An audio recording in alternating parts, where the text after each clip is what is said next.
Ya baik, nih masih dengan Pak Yuri juga dan di sini ada Dr. Erlina Burhan.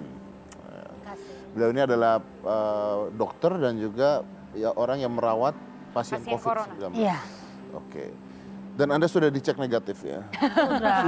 Sudah. Selalu negatif. Kalau saya positif, saya nggak di sini. Oh iya betul. Di ruang isolasi. Ruang isolasi. Tapi nggak tahu, saya ingin tanya, benar tidak sih bahwa karena yang beredar adalah bahwa kalau ketika orang mau ngetes corona atau COVID-19 itu biayanya sampai 700 ribuan, itu benar tidak? Itu tidak betul.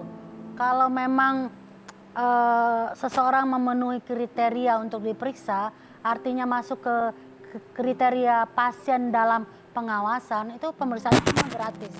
Kalau masuk ke sana pemeriksaannya gratis. Tapi kan banyak orang pulang dari luar negeri, lalu khawatir ingin memeriksakan diri. Kita tidak menyebutnya pemeriksaan corona, tapi screening. Yang kita lakukan adalah diperiksa dokter, diperiksa darah, kemudian juga di ronsen. Nah inilah biaya yang kira-kira 700 ribu itu. Oh ya, karena memang harus ada pemeriksaannya ya. Iya, untuk kita memastikan, oh Anda eligible untuk diperiksa swab misalnya. Sekarang ini pemeriksaannya gimana sih? Swab darah atau gimana? Kalau untuk pemeriksaan PCR adalah swab tenggorok atau nasofaringel, jadi dari hidung atau tenggorok. Dan kalau bisa kena virus ini mulai dari atas sampai bawah, kita juga kalau pasien punya dahak, seharusnya dahak juga diperiksa. Oke. Jadi multiple samples. Oke, ini menarik sekali ketika sebuah virus menjadi asimptomatis. Iya. Kalau dia menjadi asimptomatis, artinya nih, saya tanya dengan Anda berdua nih, artinya bisa saja saya sudah terjangkit virus corona atau COVID-19 dan saya tidak merasakan dan saya tidak tahu. Mungkin nggak tuh? Tanpa gejala kan? Tanpa Iya. gejala. Ya tanpa keluhan. Tapi di dalamnya ada virusnya. Bisa saja terjadi. Bisa. Oh, Dan tidak ada cara untuk mengetahui itu kecuali dites dan tidak mungkin juga semua orang langsung dites secara bersamaan. Betul. Inilah kenapa bahayanya dan kenapa bergeraknya sangat cepat. Betul. Sebarannya sangat cepat. Wow. Jadi kan Mas Dedi ya, gejala klinis dari COVID-19 itu sangat bervariasi. Sebagian besar atau umumnya lebih dari 80% itu gejalanya ringan.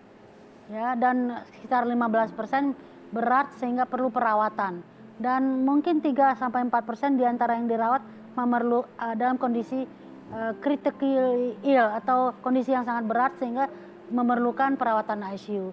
Sementara yang saya sampaikan tadi yang 82%, 85% itu kondisinya ringan dan mungkin sebagian asimptomatis. Oke, tapi mereka bisa menularkan ke orang lain dengan penyakit bawaan yang sudah ada dan menjadi bahaya gitu. Ya, tapi untuk menularkan itu kan ada caranya. Ya, kalau dia asimptomatis, artinya dia nggak batuk, dia nggak bersin, nggak ada simptom, tapi mungkin dari berbicara, ya. oke. Nah, Bu, maafin ya, nanya. Sehingga ada yang keluar sekret, yang keluar yang droplet ya. Droplet itu artinya apa? Cipratan. Iya. Ini kan ada orang bicara, hujan lokal gitu ya. Nah itu sebagian mengandung cipratan itu mengandung partikel virus. Ah iya, Bu, dari proses kita ngetes sampai menuju mendapatkan hasil itu prosesnya berapa lama sih? Pak Yuri silakan. Pak Yuri boleh. Ya, kalau kita Karena beliau menggunakan yang punya akses. Oke. kalau kita menggunakan dengan metode PCR ya, dari spesimen itu diterima oleh laboratorium, kemudian dilakukan proses, sehari aja selesai kok. Sehari saja Oh, selesai. sehari selesai. Hanya yang jadi masalah, kalau dari rumah sakit yang jauh dari Jakarta kan ada transportasinya. Perjalanan port to port ini pasti makan waktu kan. Kalau Jakarta bisa cepet dong Kalau ya Pak ya. Jakarta sangat cepat. Oh, jadi sementara ini semua hasil tuh baru bisa dites hasilnya, mendapatkan hasilnya di Jakarta ya Pak? Nah, mulai sekarang ini di Surabaya sudah operasional, sudah jalan. Dan hasil ini juga kita terima dari itu. Kemudian juga dari Jakarta sendiri tidak hanya di Balitbangkes ya. Di Ikman juga sudah ada, kemudian di juga sudah ada, di Balai Besar Teknologi Kesehatan ada juga. Oke, jadi semakin lama akan Iya. Ibu, pakai ini aja ya biar lebih jelas suara. Maaf ya Bu ya. Oke. Mati ya. Iya. Apa namanya? Tadi clip on. Clip on-nya mati. Clip on. Oke, jadi nah yang menarik kan saya juga sempat bicara dengan Pak Yuri juga bahwa ini penyakit global sedunia, global dan sedunia. Dan mungkin menurut Ibu, kita harus setakut apa sih? Ya, kalau dari saya selalu saya katakan kita harus waspada. Pada saat penyakit itu belum sampai ke Indonesia, saya katakan waspada tapi jangan panik. Bukan panik ya? Bukan panik, tapi sekarang setelah kemudian jadi banyak di sini, tingkatkan kewaspadaan, tapi kurangi kepanikan. Karena kalau kita panik, kita jadi nggak waspada. Tapi lucu ya Bu ya, Pak Yuri juga lucu sekali ketika dulu banyak masyarakat yang, oh kita nggak mungkin kena, kita kuat, kita ini gitu. Begitu Makan kena, mecin segala makan macam. mecin, begitu kena panik semuanya gitu kan. Karena ini nggak memandang bulu siapapun. Iya, siapapun umur berapapun, jenis kelamin apapun ya. Bu, tapi Iya. sebagai dokter yang akhirnya harus menangani pasien corona, ada rasa takut, khawatir nggak sih Bu? Kami dulu berpengalaman dengan penyakit H5N1, flu burung. Dan ini lebih berat lagi karena kematian di atas 80%. Dan kita juga rumah sakit tempat saya bekerja, Rumah Sakit Persahabatan kan rujukan nih untuk penyakit emerging dan re-emerging. Ya, jadi memang sudah terbiasa. Kalau katanya Pak Yuri kemarin sudah takdirnya katanya. Nggak punya pilihan. Nggak bisa berpaling. Nggak bisa berpaling ya. Sudah di depan mata, jadi ya dijalani. Tapi tentu saja mumpung Pak Yuri ada, kita juga ingin bekerja dengan nyaman. Ya. Artinya apa? Semua kelengkapan, terutama APD dan peralatan, mohon di-maintain supaya selalu ada. Itu satu. Kedua juga minta kepada masyarakat, kami bekerja ini sungguh-sungguh ya. Artinya ada musuh nih di depan mata, yang di depan itu kita nih, petugas kesehatan, orang rumah sakit. Sementara yang sehat kita minta istirahat saja di rumah gitu ya. Jadi istirahat di rumah, menjaga kesehatan, jangan juga jempolnya rajin banget. Saya dapat tuh banyak feedback mencela-cela kami, ya kemudian dengar-dengar saja nggak tahu apa yang terjadi sebenarnya, tapi kemudian menyimpulkan lalu diviralkan. Hoax ya? Iya, kalau saya nggak bilang hoax, tapi misinformasi. Misinformasi. Ya seperti Persahabatan menolak pemeriksaan gitu ya. Ya karena datangnya minta cek dong anti corona, ya tentu saja kita jelaskan, kita tidak Ada prosedur ya, Iya. dokter ya? Ya jadi memang harus kita dijalankan. juga jangan dinyinyirin, diganggu-ganggu. Biarin deh kami Biar fokus bekerja. nih bekerja, ngurusin pasien ya. Memang tugasnya ya. Itu Ya jadi perjuangannya. dihadang lah begitu ya. Oke baik, menarik. Dan kalau yang memang tidak butuh keluar ya jangan keluar, jangan nambah-nambahin banyak pasien, tambah pusing lagi nambah nanti kerjaan ibunya. dokter Tambah nih, kerjaan. Pak dokter. Karena kalau Anda lihat ya bagaimana perawat pasien COVID-19, serem loh, bukan serem, kesian loh. Bukan kesian juga, capek mereka itu. Banyak jadi ya? Iya. Capek. Contohnya kita undang aja ini adalah Mas Imam Kurniawan. Silahkan Mas Imam. Ya.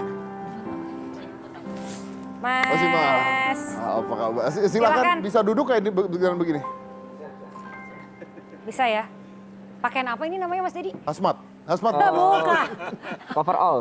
Apa? Cover all gown. Cover all. Cover all namanya. Kalau hasmat lebih parah lagi ya. Iya, kalau hasmat lebih heboh lagi. Ini cover all. Rasanya gimana pakainya Mas? Lumayan pengap.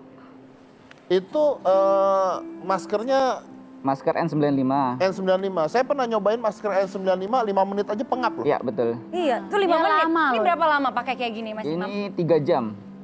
Nanti kita bergantian sama tim yang lain masuk 3 jam lagi. 3 jam. Ya. Ini ya kalau di tempat olahraga tuh ya, Iya. ada jual pakaian seperti ini untuk sauna. Bener, Ya, bener Pak. jadi anggap ini sauna Jadi sambil gitu? olahraga keringat tuh keluar nempel di, karena panas kan tidak masuk. Pantesan dia kurusan. Pantesan kurusan. Si Ibu bisa. Bisa dehidrasi. Bisa dehidrasi. Tapi Mas Dedi ini Imam ini kan perawat kami nih luar biasa dedikasinya bersama teman-teman yang lain. Jadi kita di Persahabatan menurunkan 40 perawat khusus hanya untuk COVID ini. Jadi bangsal yang lain kita tarikin untuk perawatan fokus di COVID. 40 perawat, 12 orang dokter paru, 2 orang dokter penyakit dalam, 2 orang dokter anestesi, 2 orang dokter laboratorium, 1 orang dokter gizi, belum lagi petugas-petugas penunjang lainnya. Jadi betul-betul memakan sumber daya. Sumber daya ya itu ya, bukan manusia, apa namanya, medical Itulah ya, Resources. Mas. medical resource, ya betul. Tapi kalau mau buang air gimana ini, Mas? Ditahan. Ditahan? Iya. Pakai pampers gitu? Kalau lebih dari 4 jam mungkin harus pakai pampers. Pakai pampers? Lebih dari 4 jam ya. Kalau Ya kalau lebih masih dari 4 jam 3 pakai pampers. Ini kan Mas cuma Imam, 3 jam. Iya sih, tapi Cuma gini, 3 jam.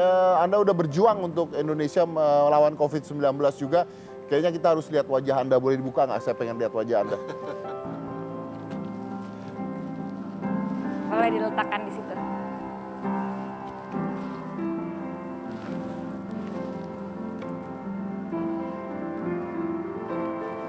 Ini ya sambil kita lihat dia buka, betul-betul menantang banget nih pekerjaannya. Iya. Karena di rumah punya bayi loh, 15 Punya bayi, bulan. wow. Dan ini baru dipakai sebentar, Anda bisa ngelihat itu ngeceplak di mukanya. ya Ceplok Merah, dibuka. di hidungnya merah. Bayangkan 3 jam nih. Iya. jam. Saya juga pernah lihat Pak yang di Instagram ada yang dari luar dan sebenarnya begitu buka ada lecet, ada luka dari Ya, muka. itu yang lebih dari 4 jaman. Ini baru 5 atau menit. Ini baru 12 5 jam. menit udah seperti ini ya. Kenapa mau, Mas? Yang pertama emang kita dulunya kita ada merawat pasien TB MDR. Nah, sekarang karena ruangan sebelah TB MDR itu adalah ruang pinere, ruang penyakit emerging dan re-emerging. Jadi semua terpakai dari pasien TB MDR itu TB yang multi drug resistant ya, Dok ya. Nah, jadi hampir kenapa semuanya. mau ke- Kenapa mau? Karena sudah maksudnya sudah Sudah resiko dari pekerjaan. profesi ya. Tapi ada nggak maksudnya dilema di dalam diri, saya kayaknya ada nggak saat-saat saya mendingan nggak usah gitu. Ya, sebenarnya awalnya emang pasti kita juga khawatir ya. Tapi karena kita pakai APD yang sudah cukup baik untuk menangani kasus seperti ini, jadi udah cukup aman. Terus kita juga diawasi sama tim dari PPI untuk pemakaian alat seperti ini, aman untuk menghadapi si virus tadi. Ini. Jadi makanya pakainya coverall sampai bawah semua tertutup, pakai maskernya N95.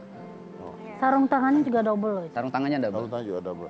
Pak Yuri, untuk mereka-mereka yang merawat COVID-19 ini, apakah semua medical resources atau pilihan-pilihan, Pak? Ya, yang pertama kita harus melihat resource-nya adalah sesuai kebutuhan rawanan pasiennya. Pasiennya butuh layanan apa sih gitu. Maka kita siapkan resource-nya. Pasti orientasi kita di rumah sakit itu adalah bagaimana bisa melayani pasien, memenuhi kebutuhan pasien dengan cara yang sebaik-baiknya. Ini kunci, Ya. kuncinya. Segala macam kebutuhan pasien kita penuhi, termasuk resource-nya. Jadi kita nggak pilih-pilih kalau dalam kaitan ini. Tidak pilih-pilih ya? Tidak pilih-pilih. Oke, mungkin terakhir kali saya tanya dengan Pak Yuri karena Anda jubir dari istana. Bagaimana pendapat Anda? Saya udah nanya pada saat itu, saya mau tanya lagi. Apakah Anda yakin Indonesia bisa melewati ini, Pak? Sangat yakin. Sangat yakin. Harus yakin. Harus Iya. yakin. Harus yakin. Harus yakin kita pasti Harus melewati. yakin. Saya ngomong sedikit Boleh. tentang keyakinan ini. Pakai ini ya. Enggak, udah bisa. benar itu. Ya, bisa. Jadi saya ingin menyampaikan bahwa kepada seluruh masyarakat Indonesia bahwa coronavirus ini adalah musuh kita bersama. Jadi kita harus bersatu, jangan saling mencela. Kita bersatu melawan virus ini dan yang paling sederhana dari sisi kami dari tenaga medis adalah dengan mencegah penularannya. Jadi bayangkan kalau corona berlalu, hidup akan lebih bahagia. Oke, baik, itulah dia kenapa Presiden mengatakan untuk bekerja di rumah, Belajar di rumah, beribadah di rumah. beribadah juga di rumah. Ini untuk keselamatan dan kesehatan kita bersama ya, dan keuntungan kita bersama. Terima kasih sekali Pak Ahmad Yuryanto, terima kasih Dr. Eldina, terima kasih Mas Imam, terima kasih sudah memberikan kita informasi yang luar biasa, dan mudah-mudahan masyarakat yang mendengarkan ini juga tetap waspada tapi tidak panik. Itu adalah kata kuncinya. Waspada beda dengan panik ya. Jadi kita harus tetap waspada. Oke, kita break dulu, kita akan lanjut lagi setelah satu ini. Jangan mana-mana, tetap di Hitam Putih.